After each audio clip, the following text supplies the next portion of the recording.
No, Christmas is not a pagan holiday. No, the choice that it was on December 25th has nothing to do with paganism. No, the Christmas tree in your house has nothing to do with a pagan holiday. All the bombs right there. There you go. First of all, Christmas trees, not remotely pagan from any reputable source, okay? I'm aware of 3 potential origin stories for Christian Christmas trees, and they're all kinda awesome. So number 1, in the 8th century, Saint Boniface was awesome. This is a whole different thing. Saint Boniface cuts down a sacred oak tree that converted pagans where they had been worshiping Thor.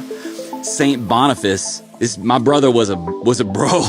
He walks up and chops it down in front of the village. As the story goes, when he finishes doing that, he points to a nearby fir tree and dedicates it to Christ. This is around the 8th century, so this is the 700s. Here's another one, okay? Another potential origin story of the Christian Christmas tree. In the 1500s, there was something called a paradise tree. This is where they're doing this in Europe. And what they would do is this is a Christian tradition, an explicitly Christian tradition. They would take an evergreen tree and cover it with fruit to represent the Garden of Eden. Then in these little European towns, they would have a play on December 24th, Christmas Eve, telling the Genesis story around the paradise tree. Then at the end of that, they would take the fruit off the paradise tree, and then that night, on December 24th, Christmas Eve, they would decorate the tree for Christmas to sort of point to the restoration of all things and a new earth. And that is another theory about where the Christian Christmas tree comes from. With anything like this, Christians have 3 choices. And this is from an